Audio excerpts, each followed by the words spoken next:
He's pretty mentally weak in the ring. You know, as soon as things don't start going his way, Yeah, he starts to crumble, and things aren't going to go his way. So I think he's going kind to of what I crumble. see. Yeah.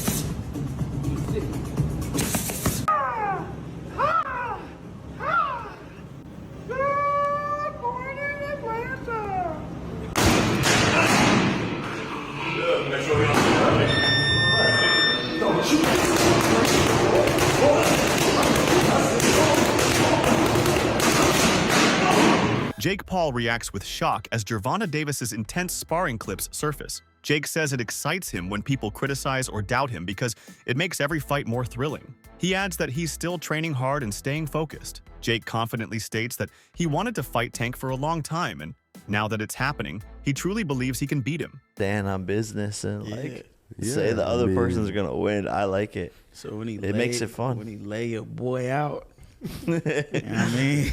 He's my boy too. I love Mike. I mean, Mike will move from this side to this side without you knowing exactly at which moment. Showbiz the Adult reacts strongly to the claims made by critics who think Gervonta Davis accepted the fight with Jake Paul purely for money. He points out that the situation is much more layered than people assume. Jake himself mentioned that the fight contract includes a special knockout bonus, which changes the entire motivation behind this bout. If a huge bonus is attached to the knockout, it means Tank will go all out and never risk being the one on the canvas. The fight becomes more than just about pride. It becomes a contest with both money and legacy on the line. Showbiz explains that people are missing the psychological part of it. Tank is a prideful fighter, and the idea of getting knocked out by a YouTuber-turned-boxer is unthinkable to him. So when critics call it a payday grab, they ignore the fact that there's a competitive fire behind it. He believes Tank's reputation means more to him than any check, and Jake's comments about the knockout bonus might have only made the fight more personal and intense.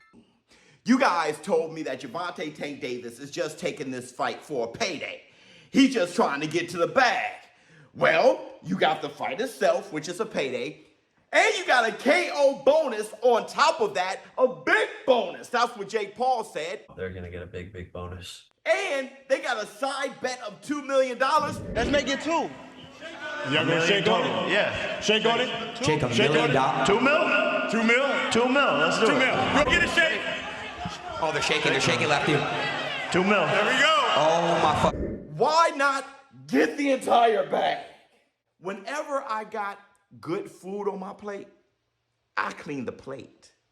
There is no reason to bull jive. Hold on. Let me, because I'm going to play some Marvel Rivals. Let me get all this together. I'm going to be playing some Marvel Rivals later. Hold on, let me get my black. Two sugars, no cream. And yes, no cream. Because I'm fired up today. I got on the scale today and I'm 209 pounds. Okay, you guys know that I'm on the fitness journey. I'm showing you guys my video journal. And I started at 217 pounds where I started all this 12 days ago. And I'm telling you, I'm seeing faint abs. Hold on, the faint abs. Woo! The faint abs! The faint abs! The faint abs! I'm telling you, it'll be back. I will be back. I want my Terminator shit. And when I'm done, I'm going to tell you guys my secret and exactly how I did it. I'm talking about step by step, everything. I'm going to be in great shape like I was. When I turned 45 and all the gray in the beard, I was just like, it ain't over, bro. It ain't over. Hold on. Let me. Ooh, Dr. Doom. Okay. All right. But listen. A lot of you guys calling this a fake fight and all this shit.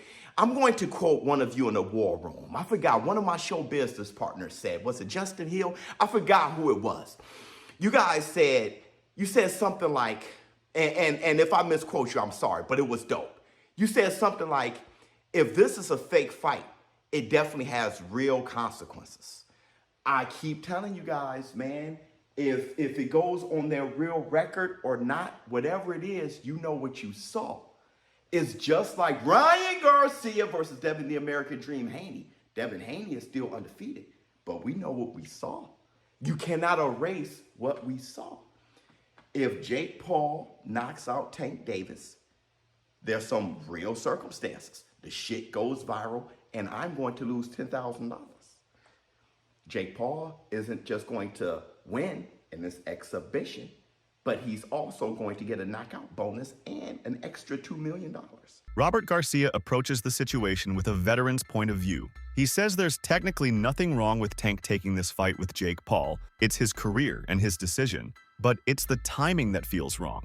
Garcia argues that fighters like Mayweather, Tyson, and Pacquiao turned to exhibition matches only after they had proven themselves with major titles and legacies already in the bag. Tank, on the other hand, hasn't reached that point yet. He still owes fans the big fights that define greatness, the kind that silence critics and make history. According to Garcia, the frustration isn't about the fight itself. It's about what it represents. Instead of solidifying his boxing career with tough competition like Shakur Stevenson or Devin Haney, Tank chose an exhibition-style clash with Jake Paul. To Garcia, that looks like skipping a chapter. He insists that Tank is talented enough to earn legacy-based respect, but taking shortcuts through flashy events could hurt his reputation. In his eyes, this fight feels premature, a showy distraction instead of a step toward greatness. They stop the contest before something like that, but I don't know. What's your just take on the whole thing? I'm not very interested. That doesn't excite me. I know it's going to do really good numbers. I know they're making a lot of money, which is good for them, good for Tank, because in boxing, that's what everybody looks for. I think it's, the good thing is they announced it as an exhibition, which is, I'm okay with it. Everybody does it. Mayweather has done it. Ali did it. The only thing, my personal opinion is Tank, they all did it when they had already accomplished so much. They already did so much. Mayweather did everything in boxing and accomplished everything. Muhammad Ali did the same, and many others that have done it. I think Tank never gave us the fights that we really wanted. Never really gave us those challenges. He never really challenged himself. He didn't give Rhodes that rematch, which he should have. Mayweather did it when he had a hard time with Maidana and Castillo. Right away, he did the rematches to prove everybody wrong, and look at what he did. He beat him clearly. So Tank should have done the same. He didn't. That I could criticize, but then at the end also, if you're making 30 to 50 million, I don't even know what he's making to fight, to have an exhibition against just Jake Paul, I would have asked, I would do the same. No one would say no to that. Right? If I had one of my fighters get an offer to fight a big celebrity, a big YouTuber for $20, $30 million, I would probably do the same. So I don't blame him. It's boxing. At the end of his career, 20 years from now, nobody's gonna care how many belts he won or who he fought. Bernie Thaw Boxer gives a very blunt take on the situation. He mocks those who say they're happy for Tank making money, calling them out for missing the real issue. Tank isn't struggling financially. He's one of the highest paid fighters of his generation. Fans don't care about his bank account. They care about competition. Bernie argues that fans follow boxing for excitement, for skill, and for great rivalries, not to celebrate how much a fighter earns. He goes on to say that the true storyline fans are interested in is what happens in the real ring, especially if Lamont Roach manages to beat Isaac Pitbull Cruz. That result would mean something because Pitbull is considered Tank's toughest opponent. If Roach beats him, it raises questions about Tank's performance and the real hierarchy among fighters. Bernie insists that Tank needs meaningful fights to stay respected in boxing. Money fights like this one against Jake might pay bills, but they don't add to legacy. And for real boxing fans, that's what counts most. Rematch with Tank, and it's I kind of don't really care about the fight no more. It's starting to lose a little steam. But I'm saying, if he stops Pitbull Cruz, right?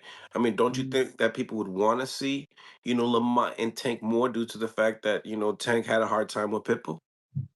No, I think people just want to see Tank versus Lamont because Lamont, he had a hard time with Lamont. It's just like Devin Haney and Ryan Garcia. People just like controversy. People just like, you know what I'm saying? So people like to see finished business. They don't want to leave it unfinished. And that's what the intrigue is. They want people want to see finished business. So, you know what I'm saying? I think that's the intrigue of the fight. And it doesn't make no sense why they taking so fucking a fight, Everybody keeps saying that, Tank getting the money, but is we getting the fucking money?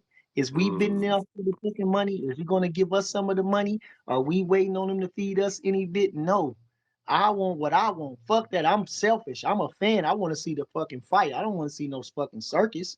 You know what I'm saying? So for everybody saying, oh, he get back, who gives a fuck? I hope he do get. He already rich as fuck. He already won 30 million in the last fight or something. He got more money than I'm ever gonna have. I don't give a fuck. I want to see the fights. I'm a fucking boxing fan. I want to see a fucking fight. I don't want to see no fucking farce. Fuck. Motherfucker count another motherfucker pockets. They all getting paid. These motherfuckers getting paid millions. Boy, we making how much?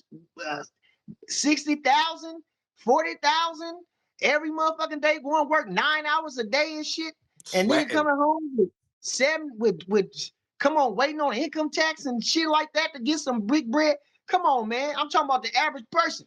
Lamont Roach speaks carefully but firmly about the controversy surrounding the Jake Paul fight. He makes it clear that he doesn't mind Tank taking the match itself because any fighter would be tempted by such a big opportunity, but he criticizes the way it was done. Roach reveals that there was a rematch clause in his own contract with Tank, yet Tank went silent and signed to fight Jake instead, without any communication. For Roach, that's a breach of business ethics and respect between fighters. He admits he would have done the same in Tank's position, but only if everything had been handled professionally. What bothers him is not the fight, it's the lack of transparency. Boxing is supposed to be a sport built on mutual respect, and when one fighter skips obligations just to chase a spectacle, it damages that principle. Roach believes this move might benefit Tank financially, but it leaves a bad taste among those who value fairness in the game. He views it as a missed chance to do things the right way. Made right for not executing that rematch. Is it safe to say that there was some money given to you because of that? Money given to me, not necessarily, but okay. You know, like I said, those guys took good care of me. Those guys on the other side took care of me. Not him personally and not his team personally, right. But you know, but somebody made it right for that rematch not happening. Kinda, you could say that. Yeah, kinda. I understand. I don't understand the position you're in, but from the outside looking in, you had a phenomenal performance against arguably one of the best fighters, you know, top 10 pound for pound fighters in Tank, which many didn't believe it would happen. So you want the opportunity to get back and you know, I guess get the victory. But can you really, honestly, putting yourself in Tank's shoes, be upset with taking advantage of the opportunity to fight Jake Paul? Reportedly, there's about $40 million that he's going to get paid. Now, I don't know this to be, you know, accurate, but I'm saying those are the reports, right? If you were in his shoes, wouldn't you do the same thing? See, now, this is something that I explain and express, and I hope everybody gets. That opportunity is an opportunity that you probably cannot pass up. But it's about how you handle it. It's about how you go about it.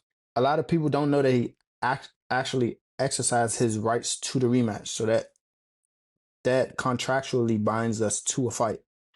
You cannot breach that unless you do what you have to do to handle the business, to be like, okay, well, we mutually agree to let you move on or swindle around and fight. Jake Paul defends his matchup by clarifying that it's not an exhibition like Mayweather versus Logan Paul. It's a legitimate, sanctioned boxing match. He emphasizes that real judges will be scoring it, and a real winner will be declared, making this bout far from a staged spectacle. Jake proudly mentions the knockout bonus, describing it as massive motivation for both fighters. He says he thrives on moments where people doubt him, where critics predict he'll fail, because it only fuels his determination. Jake is not treating this fight as a money grab, he's treating it as his biggest career moment. To him, the knockout bonus isn't just financial, it's symbolic. It means putting his confidence and hard work to the test against one of boxing's most dangerous names. Jake insists that he's been training harder than ever and that he fully believes in himself. This time, he isn't looking to survive. He's looking to prove that he belongs in the ring with the elite. I mean, even the list you made years and years ago, Gervonta Davis is on the list. Yeah, exactly. It's all manifestation, and it's a very powerful thing. And yeah, I think people don't dream big or set massive aspirational goals and then also put the work in. I think that's the other thing is like I'm still doing sprints and track work and bench press and squats and all of these things for the sport of boxing. So when I transition to NFL, I'm going to have a lot of that natural explosiveness and power from the past 6 years of training every day. Ryan Garcia doesn't hold back when sharing his thoughts. He sees Jake Paul's move as a calculated publicity stunt designed to keep him in the spotlight rather than elevate the sport. Garcia, who has his own history with Gervonta Davis, claims that Tank took this fight not for the challenge but for the paycheck. According to Ryan, real fighters measure success through legacy, not through how much attention or money a single event brings. Jake Paul versus Tank, right? Oh, yeah. Like everyone's talking about it. It's a whole thing. A lot of people liked it, didn't like it. Yeah. How did you feel when you first like saw that it was a thing? It pissed me the fuck off, bro. Yeah, Like, why? it's just disappointing on mainly Jake's end. You know, we're not falling for the Disney Channel bit no more. We're not falling for you're not a fighter no more. We're not falling for that. You know, you're ranked as a cruiserweight and you're out here trying to fight a lightweight. And then on top of it, you were just talking about fighting Anthony Joshua. That doesn't make no sense. And, you know, I just felt like it was a disgrace to boxing and kind of it was not a good move by Jake Paul. You know, I understand people saying, you know, Gervonta got to go get his money, you know, blah, blah, blah. But, like, we're not talking about that shit. We're talking about the sport, bro. We're not talking about, oh, you got to get that money, bro. Yeah, but everybody's open to criticism. That's the whole point of this media shit. That's why they talk about basketball players. They don't talk about, well, LeBron's making too much. Like, nobody cares, bro. If LeBron's missing the shot, he's missing the fucking shot. So at the end of the day, bro, I just thought it was a disgrace to the sport. Because on one end, you know, you got the casuals, right? The casuals don't see the weight difference. They see Jake Paul and Gervonta Davis. Yeah. And if Gervonta Davis doesn't fuck up Jake Paul, they're going to think Jake Paul is some pound-for-pound champion type of fighter. Yeah. And to me, that's just it's tricking the public, and it's kind of bullshit, bro, at the end of the day. Because at the end of the day, if Gervonta was Jake Paul's size, we wouldn't even be having this conversation. There probably wouldn't even be a fight. Sean Porter offers a more balanced but still critical perspective. He acknowledges that Jake Paul has managed to bring legitimate fighters into the ring, which is impressive, but the motivation behind those fights often revolves around money. Porter notes that most opponents see Jake as a profitable opportunity, not as a respected fighter they want to test themselves against. This pattern has followed Jake since his debut. He's gained fame, but fame isn't the same as respect. Porter believes that Jake's progress is real. His skills, conditioning, and discipline have improved, but he still hasn't earned the deep admiration that comes from years of fighting elite-level competition. He explains that the boxing community values legacy, heart, and consistency. I like, when it's all said and done and when you guys go off, they go into the next man. So if y'all can make a big payday, go get that payday. The sport of boxing don't love you. And that's the problem with this sport. It's like what Jake Paul did, man, it's crazy, but people getting paid off of it. Yeah. So if he can call any one of y'all out and y'all can get that payday, I say go get it, baby. I'm not mad at it. For me, and I'm not. I got no. I'm not mad at this move at all for Tank Davis, but I think when it comes to boxing fans, there's an essence that comes with this sport, and it's an essence that hasn't been lost, unlike other sports. Comedian and boxing enthusiast Earthquake provides a humorous but surprisingly accurate take on Jake's physical disadvantage. He notes that heavier, more muscular fighters often look intimidating at first, but that advantage fades fast once the fight begins. Their rhythm slows, their arms grow heavy, and stamina becomes their biggest enemy. Earthquake points out that this could be Jake Paul's issue when facing Tank. Jake's frame gives him power, but Tank has the ring IQ and timing to make him miss and drain his energy. He explains that big muscles can't save a fighter when fatigue sets in. Technique and patience decide the outcome. Earthquake predicts that Jake might start strong, throwing explosive shots, but as the rounds progress, Tank's endurance and composure will flip the fight in his favor. It's not about size, it's about balance, conditioning, and rhythm. In his own way, Earthquake reminds everyone that boxing isn't a bodybuilding contest. It's a test of heart, lungs, and timing. Well, you're a boxing fan? Totally. Okay. Tank Davis and Jake Paul in November. According to betonline.ag, Jake Paul's the underdog at plus 139. Gervonta Davis is the favorite at minus 180. So he's the favorite almost 2-1. Right. What do you think will happen in this ring? I don't know, but Tank should beat him. Tank should beat him, but Tank is smaller. And usually in boxing, you take the bigger man, but then again, Terrence Crawford killed that when he beat Canelo. They were the same weight. Yeah, they were at the time. Weight, well, no, maybe a little bit different after they rehydrated, but they weighed in at the same weight. There's a 30-pound difference between Gervonta and Jake Paul. Jake Paul had to lose like 30 pounds to get down to like 195. And Gervonta, I think, is like 160. Gervonta all the way up to 160? Well, hold on. Gervonta. 160? Oh, maybe I'm wrong. Hold on. No. 133.8. Yes. Oh my God. Yes, he 133. It's a 60-pound weight difference. Yes. 60 pounds. Yes. Ooh. That's it for today's video. Stay tuned until next time.